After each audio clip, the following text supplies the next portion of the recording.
The greatest treasures of the ancient world were not gold or jewels, but ideas.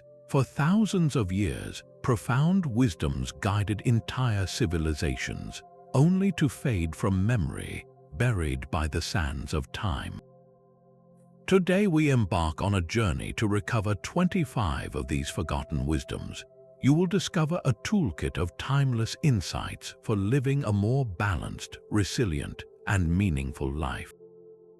We will uncover why the Egyptians built their society on a principle of cosmic balance and how a Viking concept of sacred trust could rebuild our communities.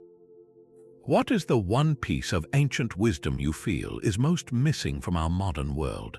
Our story begins not in a dusty library, but along the life-giving banks of the Nile River. Here, an entire civilization was built upon a single, profound idea, a force so essential they imagined it as a goddess. Her name was Mot, and she represented a cosmic principle of truth, balance, and harmonious order. For the ancient Egyptians, Mot was not just a spiritual concept. It was the invisible bedrock of reality itself, the force that held the stars in the sky, ensured the Nile's annual flood, and made the crops grow. Without Mot, the universe would simply collapse back into the primordial chaos from which it emerged. This belief made every aspect of their society, from the law codes of the pharaoh to the daily prayers of a farmer, an active effort to uphold this sacred balance. The goddess Mot was often depicted with a single feather on her head, a simple image that held immense power.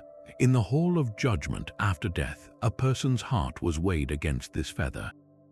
If the heart was heavier, burdened by lies and wrongdoing, it was consumed. But if it was as light as the feather, having lived a life in harmony with Mot, the soul achieved eternal peace. This was the ultimate moral compass, a constant reminder that every action, every word had a cosmic consequence. Imagine applying that standard to our own lives. What if we measured our choices not by personal gain, but by their contribution to a greater balance? The modern world often feels like a whirlwind of chaos and noise, pulling us in a dozen directions at once. The wisdom of Mot offers a powerful antidote. It invites us to seek our own center of gravity, to build a personal life of integrity where our actions align with our deepest truths. It encourages us to create pockets of order and harmony in our families, our work, and our communities. This is not about rigid control, but about finding a sustainable rhythm, a way of living that feels both righteous and deeply peaceful. How much more resilient would we be if we made balance, not busyness, our primary goal? This ancient principle suggests that a life well lived is one that adds a little more order and truth to the world, one balanced step at a time. From the sacred balance of the Nile, we travel to the heart of the Roman Empire, where a different kind of wisdom offered strength in the face of chaos. While the Egyptians sought harmony with the cosmos, the Stoics cultivated an unshakable fortress within the human mind. Their most powerful tool was a simple, profound Latin phrase, Amor Fati, the love of one's fate. This was not a philosophy of passive resignation, of simply gritting your teeth when trouble came. It was an active, radical embrace of every single event in your life, the joyous and the painful, viewing it all as a central thread in the fabric of your being. The Roman Emperor Marcus Aurelius, who faced constant war and plague, wrote daily reminders to himself not to just endure fate, but to love it. He understood that resistance to what is already real only creates suffering. The Stoic sage Epictetus, born into slavery, taught that we control very little in this world, but we have absolute command over our judgments and our reactions. A ship does not control the wind, but it can always adjust its sails. This is the core of Amor Fati.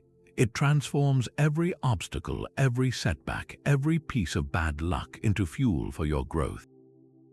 The very thing that seems to block your path becomes the path itself. How do we begin to practice this in our own lives? It starts with a subtle but powerful shift in your internal language. When you are stuck in traffic, instead of simmering with frustration, You can see it as an unexpected moment of quiet, a chance to listen to a full album or simply gather your thoughts. When a project at work fails, you can choose to frame it not as a defeat, but as the universe delivering a crucial, if painful, lesson that will inform your next success. This is not about pretending that difficult things are enjoyable.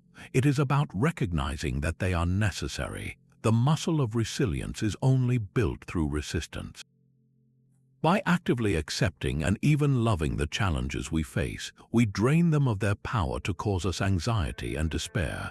We stop fighting reality and start working with it, discovering a profound and unshakable strength we never knew we had. This radical acceptance of fate leads us to a third wisdom, born from the quiet observation of a prince under a bodhi tree. In ancient India, the Buddha reached a startling conclusion about the nature of existence itself. He named this truth Anicca, the principle of impermanence. He observed that everything in our world, without a single exception, is in a constant, flowing state of change. The towering mountain is slowly worn down by rain. The vibrant flower blooms, wilts, and returns to the earth. Our own bodies and minds are not the same as they were a moment ago. All conditioned things, from a single thought to a vast empire, are transient, rising and passing away according to causes and conditions. The Buddha taught that our deepest suffering does not come from this change itself, but from our frantic resistance to it. We cling to pleasurable experiences, desperate to make them last.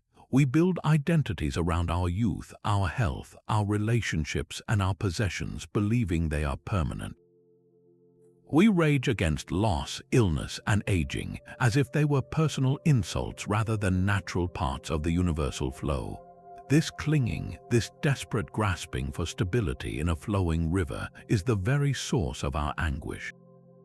To understand Anicca is to see the world with new eyes. It is not a pessimistic belief that nothing matters, but a profoundly liberating one. When you truly internalize that everything is in flux, a strange sense of peace emerges. You learn to hold things lightly. You appreciate the beauty of a sunset precisely because you know it will be gone in minutes.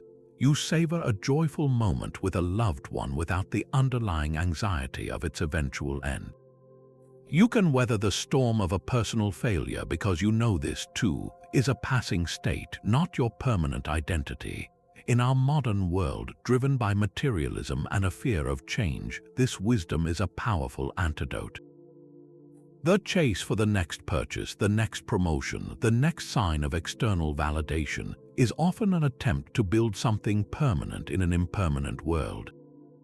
Anicca invites us to shift our investment from the fleeting to the meaningful, to find our security not in what we have, but in our capacity to flow with life itself.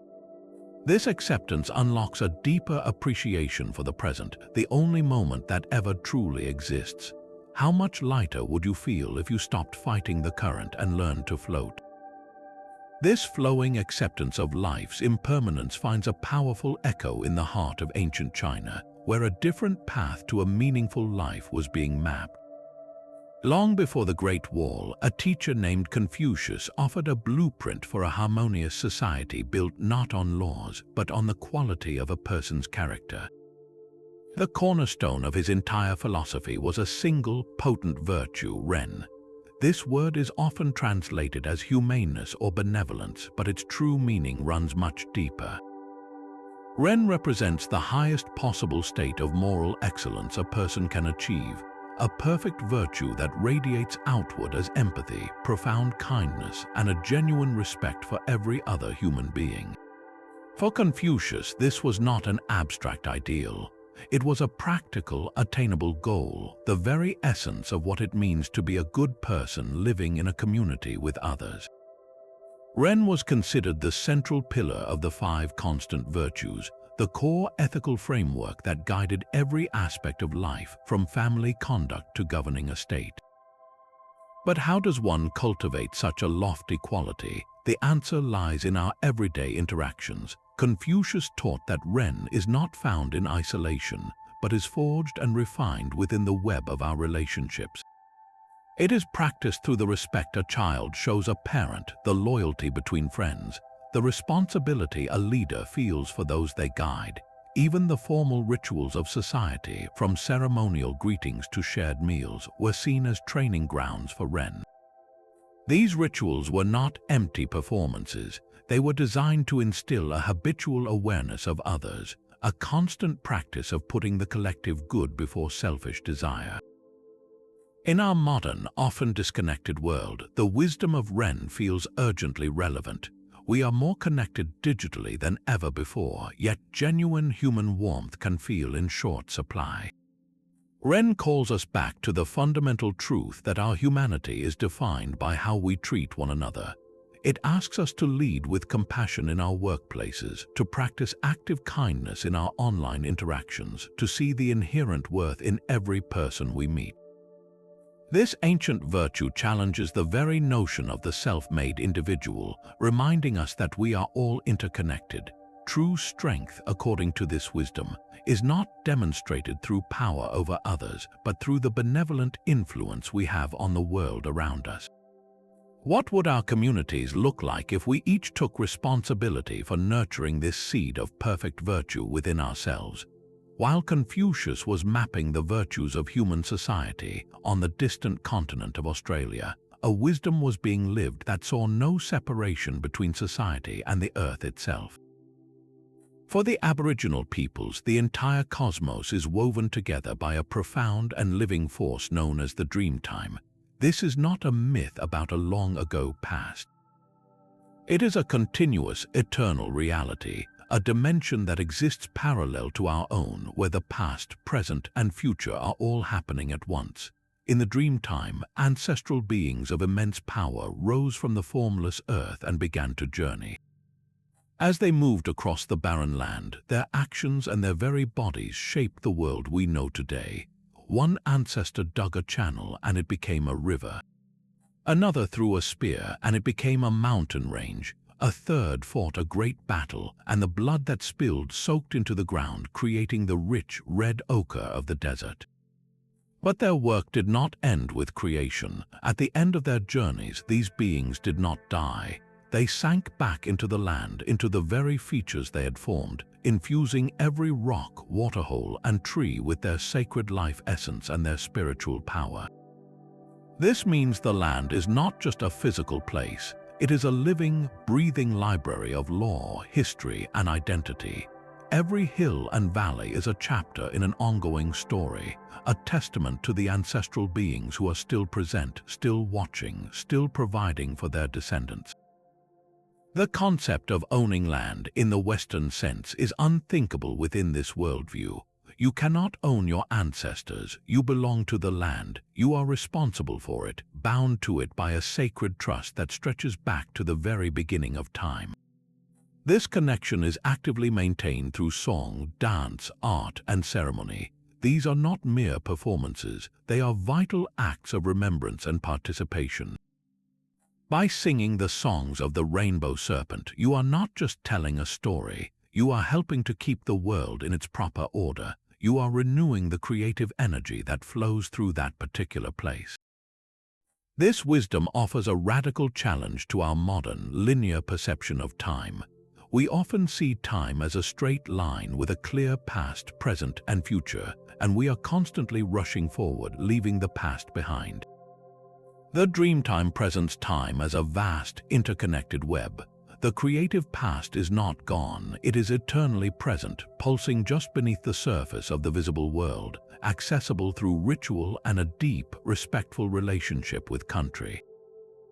How would our relationship with the environment change if we truly believed that a mountain was not a resource to be mined, but a sacred ancestor to be honored? This ancient perspective suggests that our deepest sense of belonging does not come from what we possess, but from the responsibilities we carry for the world that sustains us. This silent music of the cosmos leads us from the dreaming lands of Australia to the sun-drenched shores of ancient Greece. A mathematician named Pythagoras made a discovery that would resonate for millennia, hearing a symphony where others saw only silent stars. He proposed that the planets and stars did not move in a random void. Instead, they traveled along paths governed by perfect mathematical ratios, and as they moved, their immense speeds created a hum, a vibration, a celestial harmony. He called this the music of the spheres, a perfect, eternal concert that was the very sound of the universe in motion. This music was not thought to be audible to our ordinary human ears. It was a harmonic reality on a cosmic scale, the audible expression of a divine and beautiful order. For Pythagoras and his followers, this was the ultimate proof that the universe was not chaos, but a cosmos, a word that itself means ordered beauty and harmony. This idea was not just a poetic fantasy. It became a driving force in science and art for centuries. Astronomers like Johannes Kepler, millennia later, were still searching for these harmonic laws in the orbits of the planets. Composers began to structure their music based on these same mathematical principles, believing that a beautiful piece of music was a small, earthly echo of that grand celestial song. The profound implication of this wisdom is that the same patterns that govern the motion of galaxies also hold the key to our own inner peace. The Pythagoreans believed that our very souls were somehow tuned to this cosmic frequency. When we live in discord with ourselves, filled with conflict and negative emotions, we are like an instrument out of tune with the universe. We feel the dissonance as stress, anxiety, and a sense of being lost. But when we seek to understand the patterns of nature, when we create beauty, when we live with intention and virtue, we are tuning our own lives to resonate with that fundamental harmony. Think of the sense of profound peace you might feel listening to a perfectly composed piece of music, or walking through a forest where every plant and creature exists in a delicate balance. That feeling is more than just relaxation. It is a glimpse of musica universalis, a moment where your personal rhythm syncs up with the rhythm of everything. In a world that often feels fragmented and noisy, this ancient idea invites us to listen for a different kind of sound. It encourages us to look for the underlying patterns in our own lives, to find the rhythms that bring us health, the relationships that create resonance instead of discord, and the work that feels in alignment with our true nature. How would you live if you believed your life was an instrument, meant to play its own unique part in a silent, universal symphony? That silent symphony of the cosmos finds a powerful expression in another ancient Chinese wisdom, one that champions the art of doing by not forcing. This is the Taoist principle of Wu Wei. The term is often translated as non-action, but this is perhaps the greatest misunderstanding in all of philosophy. Wu Wei is not about passivity or laziness. It is the pinnacle of effective action, the practice of aligning your efforts so perfectly with the natural flow of the Tao, the way of the universe, that your actions become effortless and supremely efficient. Think of water flowing in a stream. When it encounters a massive rock, it does not stop and strain and struggle to push the rock out of the way. It simply yields, flows around the obstacle, and continues on its path to the sea. The water achieves its goal without expending a single drop of energy in a futile struggle. It acts in perfect accordance with the nature of the situation. This is the essence of Wu Wei. It is the action of a skilled carpenter who, after a lifetime of practice, no longer needs to fight the wood. His tools become an extension of his hands, and he works with the grain, not against it, creating a masterpiece with what appears to be graceful ease. It is the seasoned gardener who understands she cannot pull on a seedling to make it grow faster. She provides the right conditions, water, sunlight, and fertile soil, and then allows growth to happen naturally. In our own lives, we constantly violate this principle. We force conversations, we strive aggressively for goals without reading the landscape. We push ourselves to the point of burnout, believing that sheer effort is the only path to success. This creates immense internal friction and stress. Wu Wei invites us to a different way. It asks us to become more like the water and less like the rock. When you face a stubborn problem at work, instead of bashing your head against it repeatedly, Could you step away, allow your mind to relax, and trust that a more elegant solution will emerge when you are not forcing it? When a relationship is strained, is your first instinct to push harder, to demand change, or could you practice a yielding compassion that creates space for healing to occur naturally? This is not giving up, it is a strategic alignment with reality. Practicing Wu Wai leads to a profound sense of being in sync with life's rhythms. You begin to recognize when the tide is with you and when it is against you, learning to act when the moment is ripe and to rest when it is not. Decisions become clearer because they arise from a deep intuition of what feels right and natural, rather than from a calculated, anxious striving. The constant internal chatter of shoulds and musts begins to quiet down. You start to accomplish more by actually straining less because your energy is no longer wasted on resistance. How much of your daily stress comes not from the tasks themselves, but from the forceful, rigid way you approach them? Wu Wai offers a path to dissolve that friction, to move through the world with the effortless power of a river carving its way through a canyon. The effortless flow of Wu Wai finds a powerful echo in one of humanity's oldest communal rituals. In the cradle of civilization between the Tigris and Euphrates rivers, the Mesopotamians understood that a society is built not just with ideas, but with shared labor and mud-stained hands. Their cities rose from the earth itself, constructed from sun-dried mud bricks. The act of making these bricks and raising a wall was not a chore to be outsourced.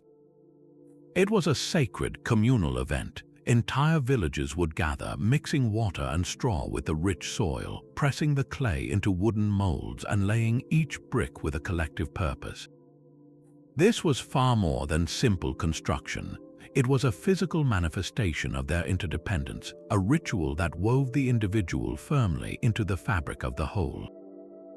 Every person, from the eldest elder to the youngest child, could point to a building, a temple, or a defensive wall and say, "I helped make that." This created a profound, tangible investment in their community's future. Their personal security was literally baked into the very structures that provided shelter, worship, and protection for everyone. The strength of the wall was a direct reflection of the strength of their social bonds. Can you feel the difference between that and our modern experience? Today, we often live in homes built by strangers, in neighborhoods where we might not know the people next door. Our contributions to society are frequently abstract, digital, or financial, leaving us feeling disconnected from the tangible results of our efforts.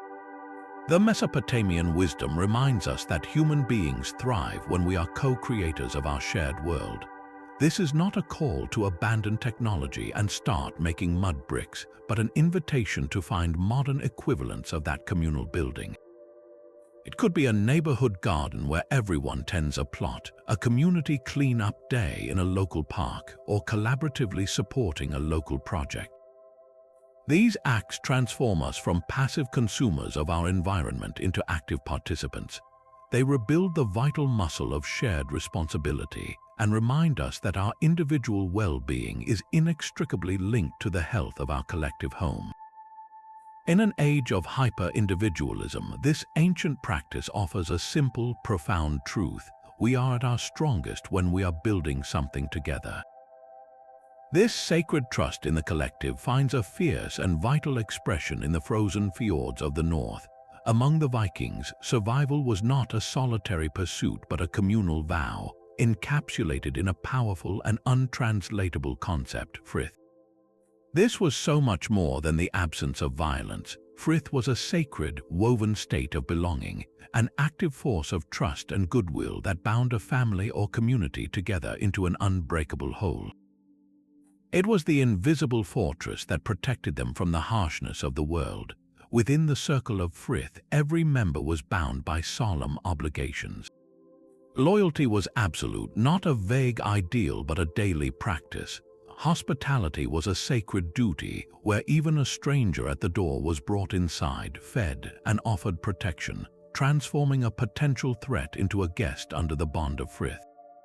And when conflicts inevitably arose, as they do in any family, the goal was not victory but resolution, a restoration of the harmonious balance. A feud left to fester was a crack in the community's defensive wall, a betrayal of the sacred trust. This deep-seated social contract was not about being polite, it was about ensuring the very survival of the group.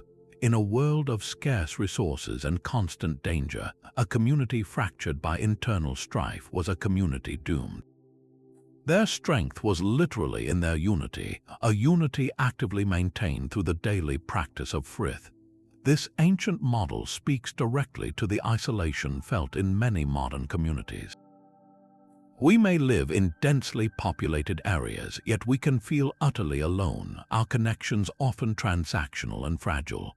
The philosophy of frith challenges this by proposing that our greatest security comes not from self-reliance but from relational reliance. It asks us to consider our own circles, our families, our neighborhoods. Are they bound by a sense of sacred trust? Do we actively extend goodwill, not just to those who can offer us something in return, but as a fundamental principle? Rebuilding this today might look like prioritizing reconciliation over being right in a family disagreement. It could mean checking on an elderly neighbor consistently, not as a chore, but as a modern form of that Viking hospitality. It means showing up for friends not only in celebration but in their moments of genuine need, proving your loyalty through action. Frith transforms a group of individuals into a true tribe, a network of mutual support that is resilient because it is rooted in a profound, active, and sacred commitment to one another. What would it take to weave that kind of unbreakable trust back into the fabric of our lives? In the heart of ancient Tenochtitlan, amidst the grandeur of temples and the bustling energy of a mighty empire, the Aztecs cultivated a philosophy that saw the ultimate purpose of life not in conquest but in creation.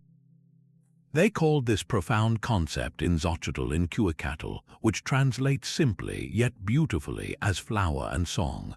To the modern ear, this might sound like a pleasant poetic phrase, but for them it was a complete worldview. Flower and song were the metaphors for poetry, art, philosophy, and all the highest expressions of human creativity. These were not mere hobbies or decorations for a civilized society.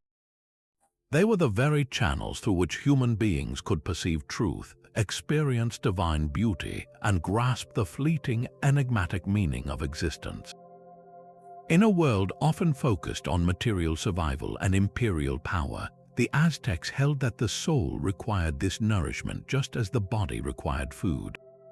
They believed that the gods themselves had created the world through a sacred act of poetry and song, and that by engaging in these arts, humans could participate in that ongoing creation, bridging the gap between the earthly and the divine. A well-crafted poem was considered a piece of truth revealed, a flower plucked from the invisible garden of the spirit. A powerful song was not just a melody, it was a vibration that could align your heart with the rhythm of the cosmos. This was their path to transcendence, a way to reach beyond the mundane and touch something eternal. How different is this from our modern relationship with art? We often relegate it to the periphery of our lives, something to be consumed for entertainment when our real work is done. The Aztec wisdom insists that the creation and appreciation of beauty is the real work of the soul. It is what gives context and depth to all our other endeavors. When you feel a deep sense of awe listening to a piece of music, or when a painting seems to speak to you in a language beyond words, you are, in that moment, practicing a form of indigenous. You are allowing a flower of truth to bloom in your awareness. You are hearing a song that resonates with your purpose. This ancient idea challenges us to reintegrate art and creativity into the center of our lives, not as a passive distraction, but as an active, essential practice for a meaningful life. What song is your soul waiting to sing?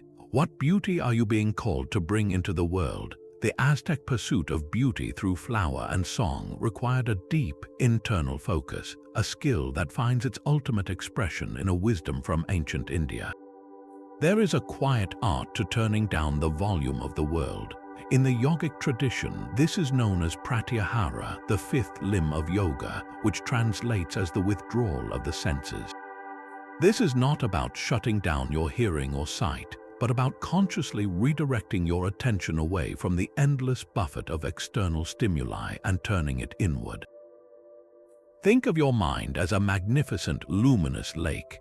The constant barrage of sights, sounds, and notifications from the outside world are like stones being thrown into the water, creating ripples and turbulence that distort the clear reflection.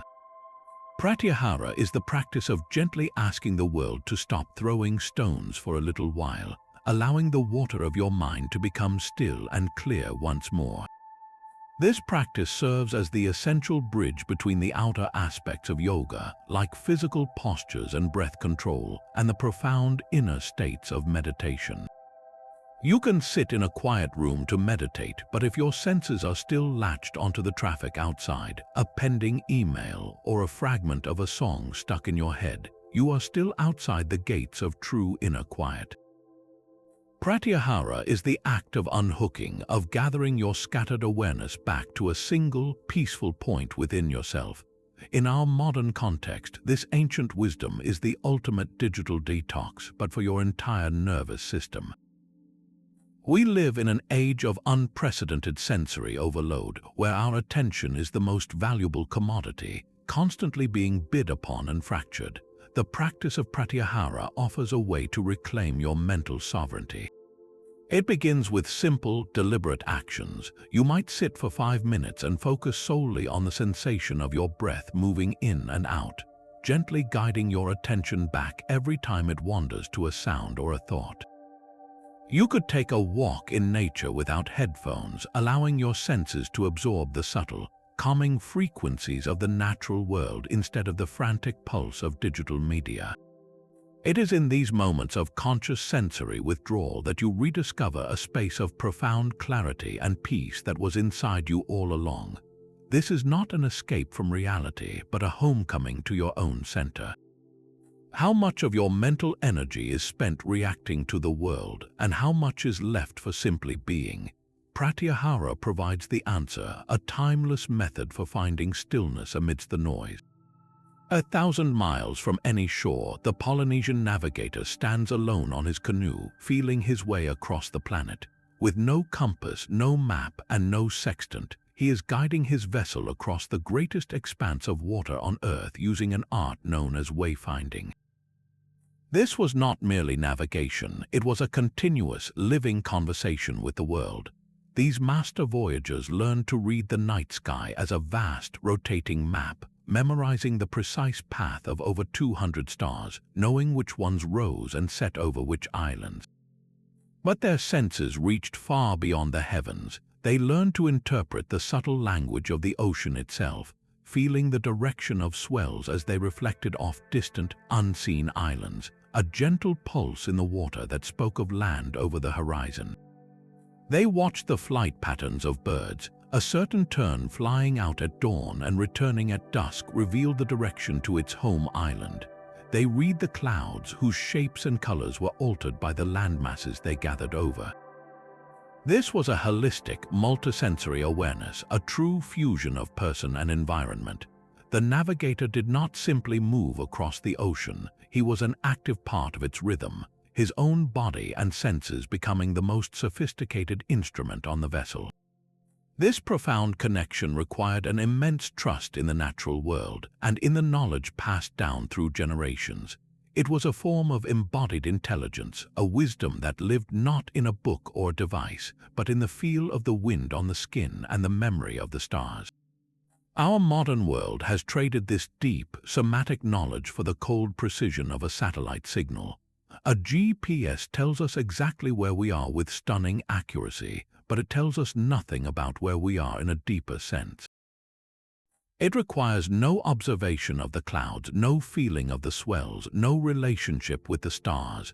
We have gained incredible efficiency, but we have lost the conversation. We are no longer wayfinders, we are simply passengers following a line on a screen. The ancient Polynesian art challenges this passive relationship. It asks us to consider what we are missing when we outsource our sense of direction to a machine. It redefines what it means to be truly oriented, suggesting that it is not just a set of coordinates, but a felt sense of your place within a vast, living, and communicative world. How would your life change if you put away the digital map and learned to navigate by the subtle signs all around you? A man walked through the marketplace of ancient Athens, believing he knew exactly what courage meant. He encountered Socrates, who engaged him not with a lecture but with a simple, curious question. This was the Socratic method, or elenchus in action, a form of intellectual midwifery designed not to implant knowledge but to help others give birth to their own. Socrates would ask a series of probing, deceptively simple questions about a concept like justice or piety. The initial answers were always confident, but each subsequent question gently guided the person to examine the logical consequences of their own statements. Step by step, the conversation would reveal a hidden contradiction, an inconsistency they had never noticed. The goal was never to humiliate or to win a debate. It was a cooperative excavation, a shared journey to clear away the rubble of unexamined assumptions so that a more solid foundation of understanding could be laid. The true victory was not for Socrates, but for the truth itself, and for the individual who arrived at a more coherent, defensible belief through their own reasoning. This process required immense intellectual humility from all participants. It forced you to confront the gaps in your own knowledge, to admit, "I do not know." For Socrates, this admission of ignorance was the very beginning of wisdom. In our modern world of entrenched opinions and shouting matches, the elenchus is a forgotten superpower for the mind.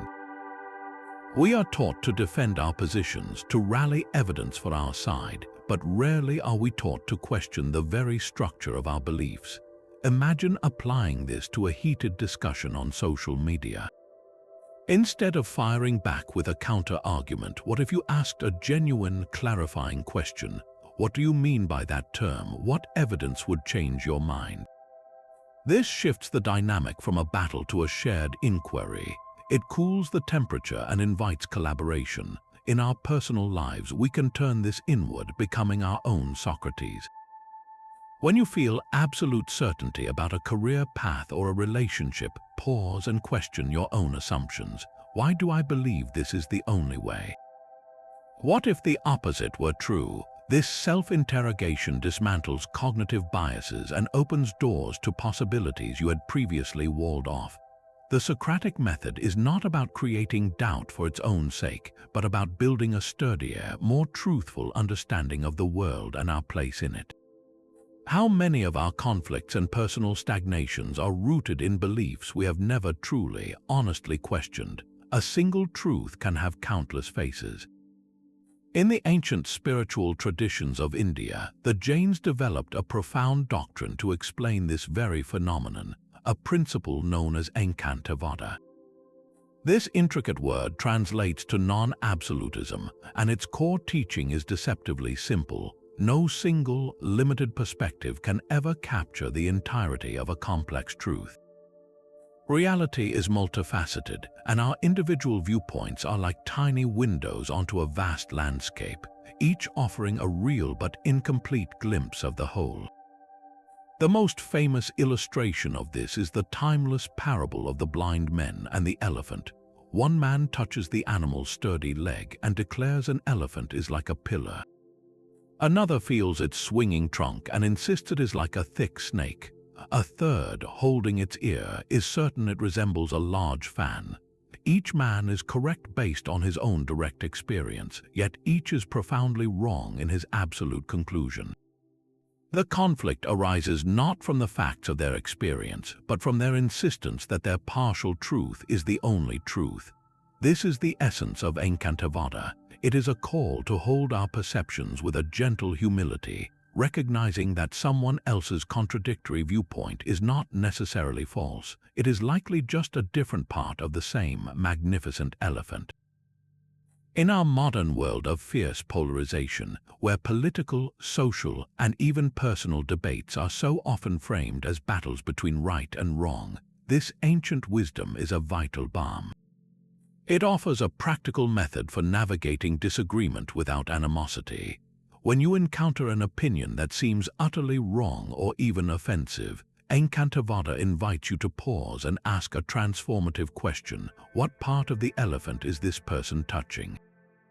What specific experience, fear, or hope is informing their perspective? This does not mean you have to agree with them. It simply means you choose to believe that their view, however limited, is likely based on a real piece of the larger puzzle. This shift in mindset dissolves the instinct for immediate condemnation and opens a space for genuine dialogue. It transforms an argument into a shared exploration where the goal is not to win, but to collectively assemble a more complete picture of the truth. How many of our most entrenched conflicts would soften if we stopped shouting our partial truths and started quietly, curiously, asking to see what the other person is holding in their hands? Some landscapes feel different, as if the air itself is humming with a secret. The ancient Celts had a name for these mysterious locations, calling them thin places. They believed that in certain forests, near certain wells, or along particular stretches of shoreline, the veil separating our everyday world from the spiritual realm grew thin, almost transparent. These were not just beautiful spots, they were portals, places where a person could more easily feel the presence of the sacred, where the divine felt closer than a breath away. A gnarled oak in a silent grove might be one such place, its ancient roots seeming to tap into a deeper reality. A natural spring bubbling up from the earth could be another, its waters considered a direct gift from the other world. The ever-shifting boundary where the land meets the sea, a place of constant change and raw power, was also a prime candidate for this spiritual permeability. The experience in a thin place was not necessarily about seeing ghosts or angels. It was a subtle but profound shift in perception, a feeling of awe and deep connection that washed over you, a sense that you were standing in two worlds at once. This was an intuitive recognition that geography itself could be a catalyst for spiritual awakening, that the land was not a passive backdrop for human drama, but an active, living participant in it. In our modern world, we often rush through our environments, treating them as mere settings for our commutes and vacations. The Celtic wisdom of thin places invites us to slow down and become more receptive. It asks us to notice those locations that give us pause, that fill us with a quiet wonder, that seem to hum with a unique energy. Maybe it is a city park you walk through every day where the light falls through the leaves in a certain way. Perhaps it is a rocky outcrop you visit where the wind sounds like a distant chorus. These modern thin places may not be marked on any map, but they are no less real. By consciously seeking out these pockets of sacred geography, we re-enchant our relationship with the world around us. We begin to see the environment not as a resource to be consumed, but as a living tapestry woven with threads of the mundane and the miraculous. How might your daily life change if you started to notice the thin places hiding in plain sight? The most radical questions are often the oldest ones. Carved into a clay tablet from ancient Babylon, a text known as the Dialogue of Pessimism presents a conversation so modern in its angst it feels like it could have been written yesterday. In it, a master and his slave engage in a series of rapid-fire debates, systematically dismantling the very foundations of a meaningful life. The master proposes a course of action, and his slave eloquently lists all the wonderful benefits of pursuing it. Then, in a stunning reversal, the master declares he will not do it after all. Without missing a beat, the slave just as eloquently lists all the terrible reasons to avoid that very same action. They cycle through society's most cherished goals, from participating in public life and making a name for yourself, to performing religious rituals, to pursuing love and wealth. In every single case, the slave demonstrates that for every compelling reason to do something, there is an equally compelling reason not to. the pursuit of justice might get you killed.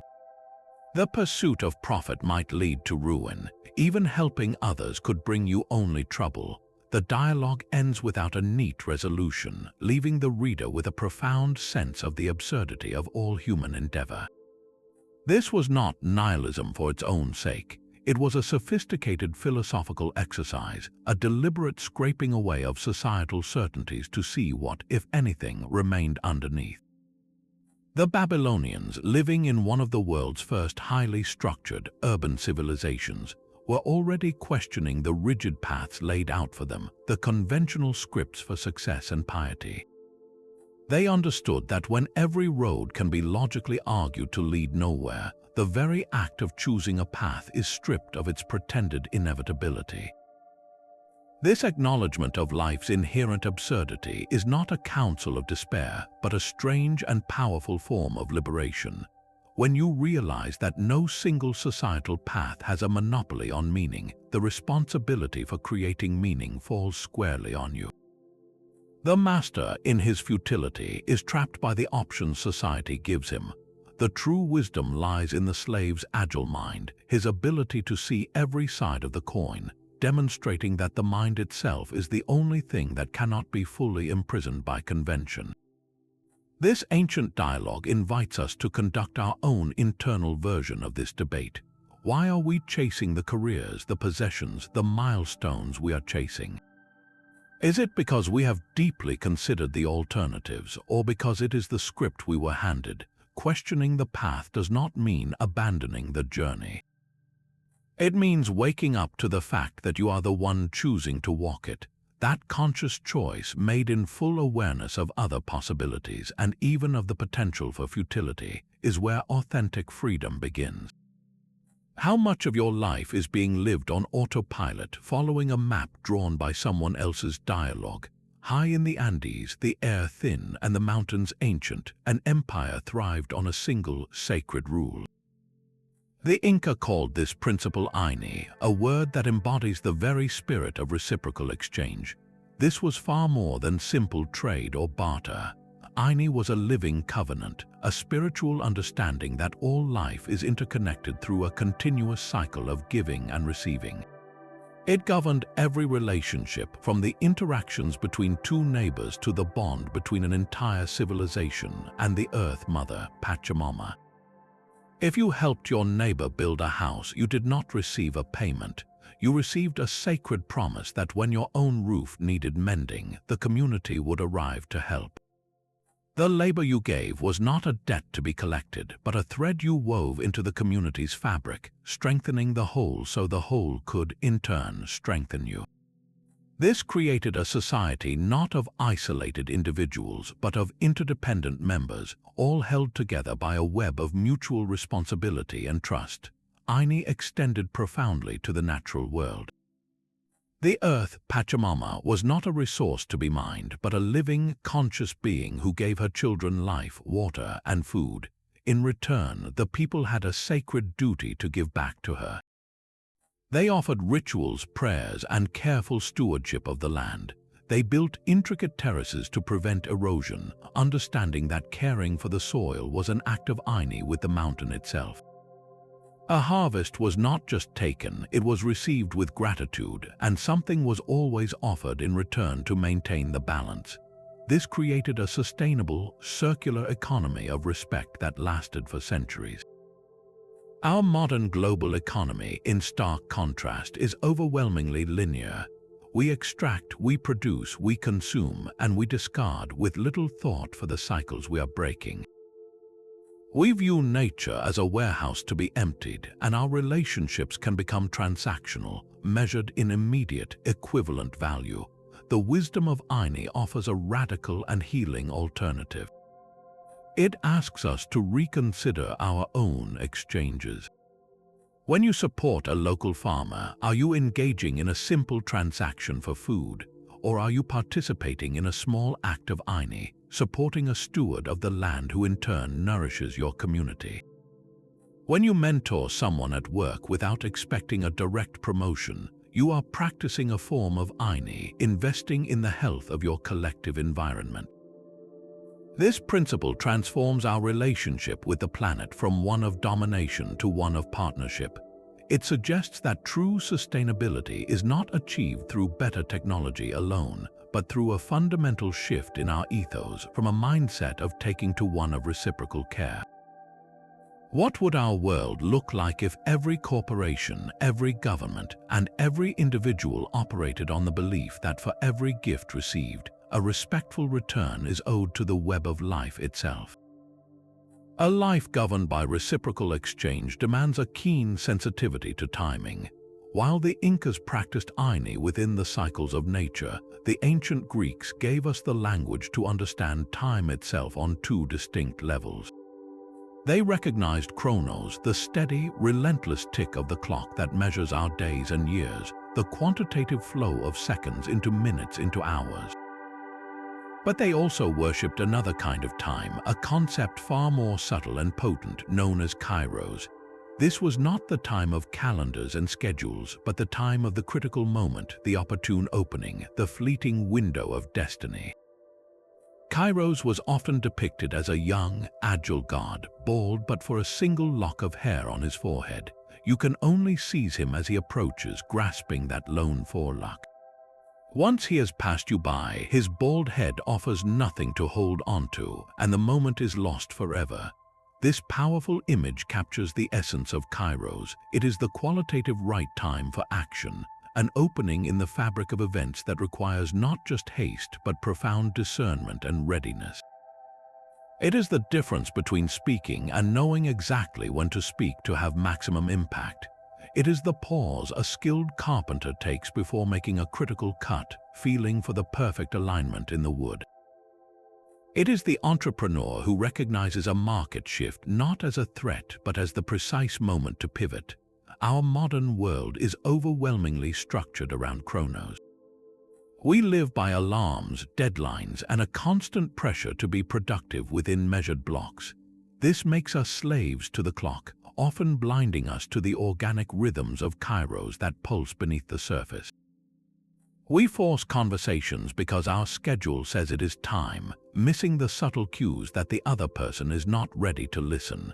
We rush decisions to meet a quarterly goal, bypassing the crucial incubation period a brilliant idea requires. The wisdom of Kairos invites us to lift our heads from the clock face and become students of a different kind of timing. It asks us to cultivate a quality of presence, an attentive stillness that allows us to sense when the conditions are ripe. This is not about procrastination, but about strategic patience. It is the practiced ability to read the room, to feel the shift in the wind, to recognize the convergence of factors that makes now the time to act.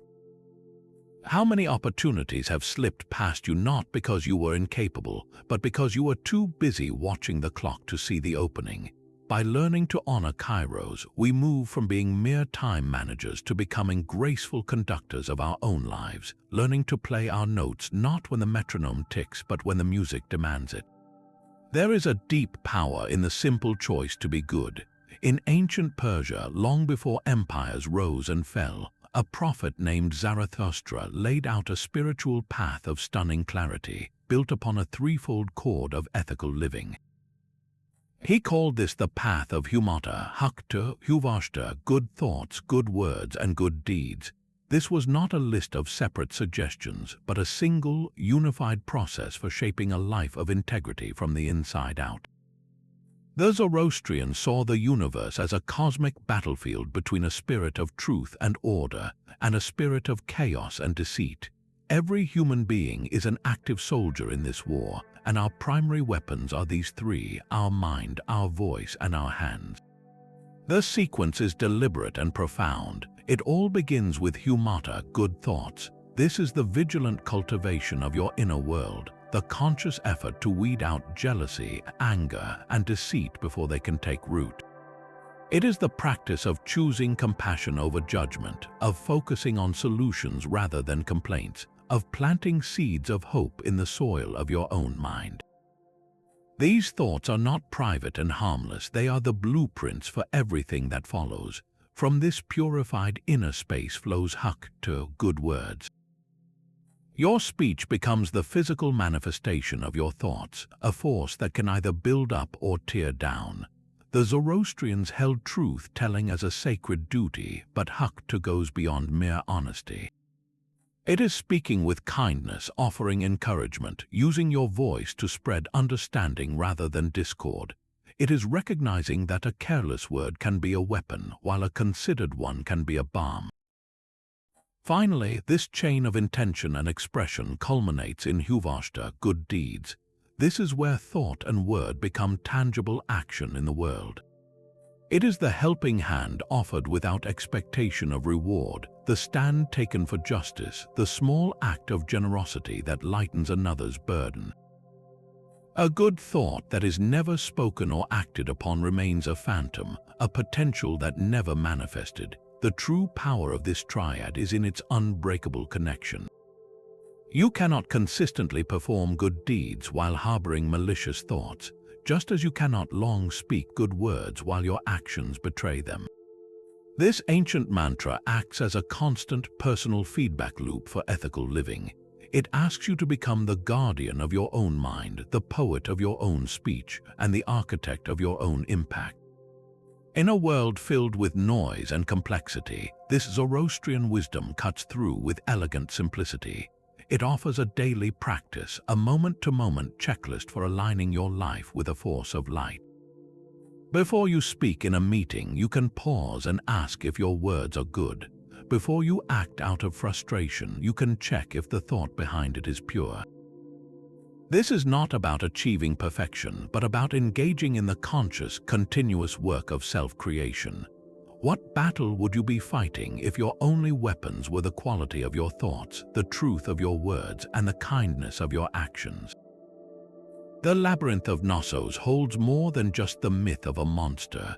Within its vibrant frescoes and elegant artifacts, we find clues to a civilization that revered a different kind of power. The Minoans of ancient Crete built a society that seemed to revolve around a powerful feminine principle, a spirituality rooted in goddess worship and a deep reverence for the natural world. At the heart of their religious life was a powerful goddess figure, often depicted holding serpents in her outstretched hands. This snake goddess was not a symbol of evil, but of regeneration, wisdom, and a connection to the earth's primal energies. The snake, which sheds its skin, represented cycles of death and rebirth, while the goddess herself embodied the fertile, life-giving force of nature itself. Alongside her, the double-headed axe or labrys was a pervasive symbol. Far from being merely a weapon, it was a sacred object, likely used in rituals, representing the power to cut through illusion and perhaps symbolizing the duality of creation and destruction inherent in all life. In this society, women were central to spiritual practice. Frescoes show them as priestesses presiding over ceremonies, leading sacred dances, and making offerings. They are depicted with confidence and authority, their roles suggesting a high degree of social and religious influence. This prominence of the feminine points toward a social structure that may have been far more balanced and egalitarian than those that followed. The archaeological record reveals few signs of fortifications or glorified weapons, hinting at a culture that possibly valued artistic expression, trade, and ritual over warfare and conquest. Their wisdom lies in this potential model, a society organized around principles of nurture, cyclical renewal, and harmony with the environment rather than domination and control. Imagine a social fabric woven with threads of collaboration instead of competition, where the rhythms of the earth were mirrored in the rhythms of daily life. The Minoan example, though distant and partially obscured, asks us a profound question. What forms of peace and creativity have we lost by silencing the feminine principle in our own collective story? This forgotten worldview suggests that true strength may not always be about building walls, but about cultivating sacred groves. A person is only a person through other persons. This profound declaration from the Nguni Bantu peoples of southern Africa forms the heart of Ubuntυ, a philosophy that defines our very existence as relational. It insists that your humanity is inextricably woven together with mine, that we can only truly know ourselves in the mirror of our community. Ubuntu is the understanding that an injury to one is, in a very real sense, an injury to all, because the whole is diminished when any part is harmed. This is not a vague ideal of kindness, it is a concrete recognition of our shared identity. In a culture rooted in Ubuntu, your greatest achievement is not personal wealth or status, but your capacity to nurture and uphold the well-being of everyone around you. A common analogy describes a village feast where no one eats until every single person has been served, ensuring that the community's strength is collective. This wisdom directly challenges the modern myth of the self-made individual, the idea that we are isolated islands of ambition and success. Our hyper-individualistic world often encourages us to build higher fences and focus on our own private gains, leaving us feeling strangely empty and disconnected even amidst great material comfort. Ubuntu offers a powerful antidote to this spiritual loneliness. It calls us to lower the fences and rebuild the village, not as a physical place, but as a quality of connection in our neighborhoods, workplaces, and families. It asks us to measure our progress not by how far ahead we are of others, but by how many we have brought along with us. How would our policies change if our leaders truly believed that my prosperity is meaningless if it comes at the cost of your poverty? How would our daily interactions shift if we saw every stranger as a part of our own extended humanity? Ubuntu provides the simple, radical answer: we are because you are. Heraclitus of Ephesus watched the world with a different kind of sight. He saw the river not as a thing, but as an event, a continuous, flowing process of becoming. His philosophy is distilled into two simple Greek words, panta rei, everything flows. This was his core doctrine, the startling assertion that change itself is the only constant, the fundamental essence of the universe. His most famous saying captures this perfectly: no man ever steps in the same river twice. The water has moved on, and the man himself has been subtly altered by the experience. The river you stepped into a moment ago is already gone, and so is the person who did the stepping. We are not solid beings moving through a static world. We are currents of change interacting with other currents, all of us participants in a universal dance of transformation.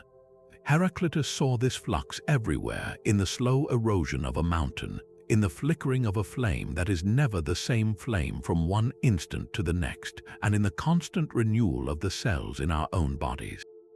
To resist this flow is to resist reality itself, creating a friction that manifests as our deepest anxieties and our most stubborn frustrations. We cling to jobs, relationships, and self-images, trying to freeze-frame a reality that is inherently in motion.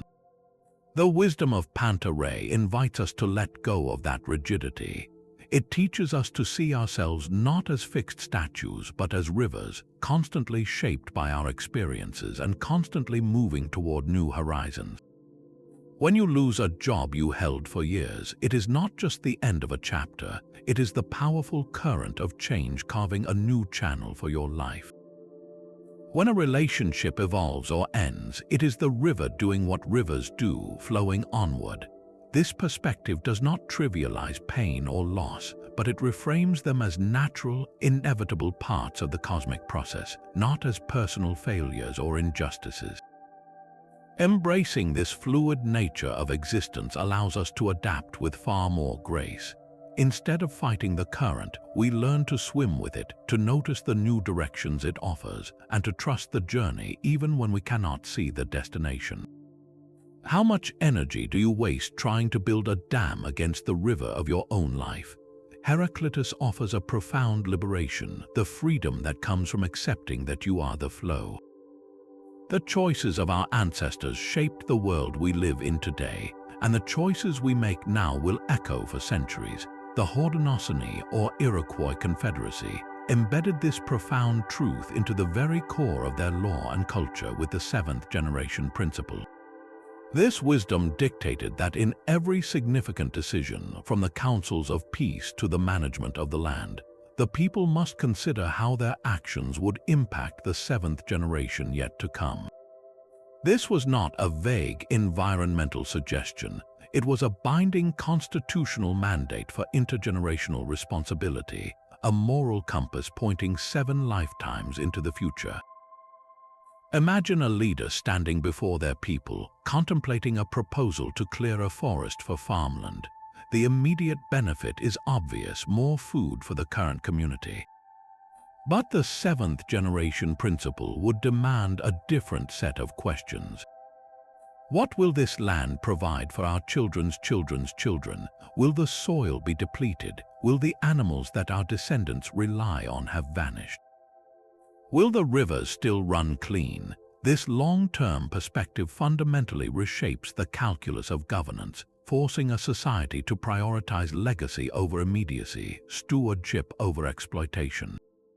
In our world of quarterly earnings reports and election cycles, this ancient wisdom feels almost revolutionary.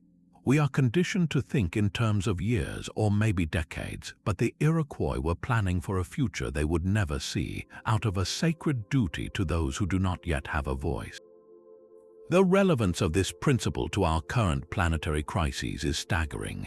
Climate change, plastic pollution in the oceans, the depletion of aquifers, these are all the direct result of short-term thinking, of prioritizing our present convenience over the livability of the planet for our own seventh generation.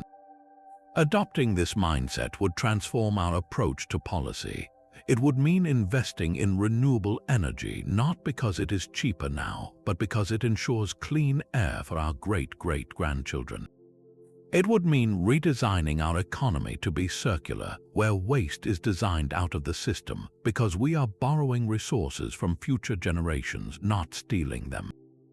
This is not about sacrifice, but about a deeper form of prosperity, one measured by the health of the world we bequeath. What legacy are we building with the choices we make today? The seventh generation principle offers a simple, profound test for our collective actions. Will this decision make the world richer, healthier, and more beautiful for those who arrive here long after we are gone?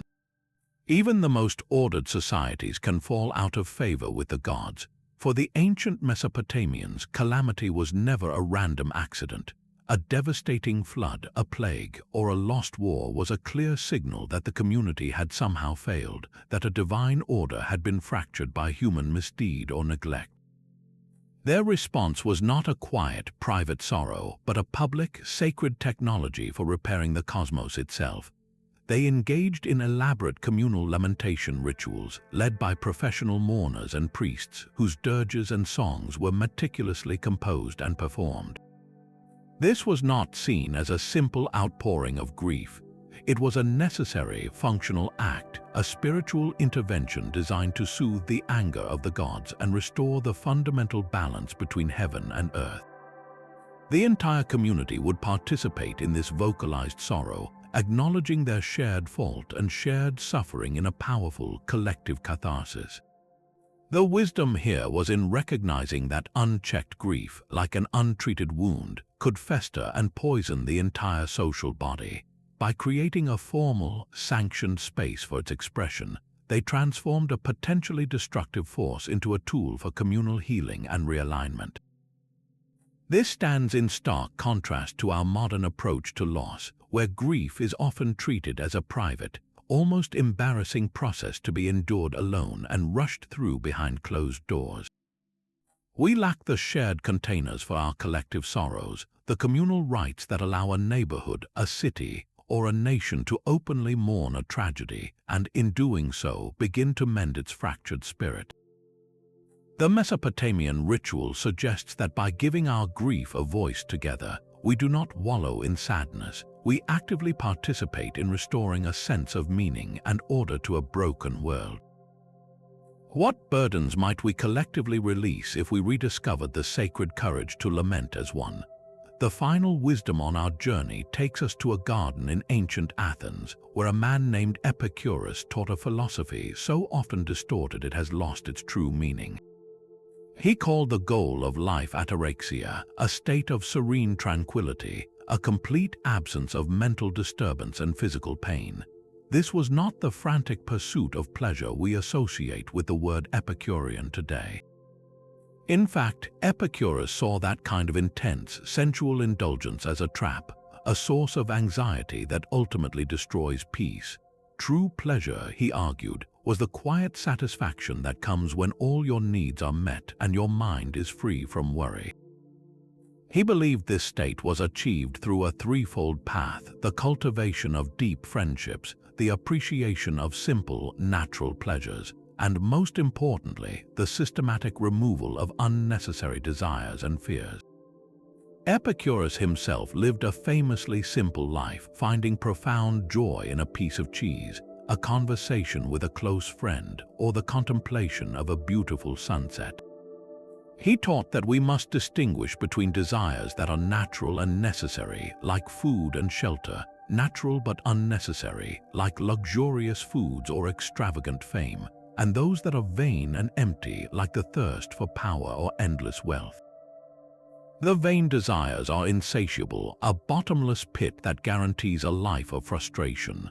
The fear of death and the fear of the gods were, to him, the greatest sources of human anxiety, and he rationally argued that death is simply a dissolution of the self into atoms, nothing to be feared, and that if the gods are perfect, they are too busy with their own bliss to interfere in human affairs. His wisdom offers a stunningly modern blueprint for a content life.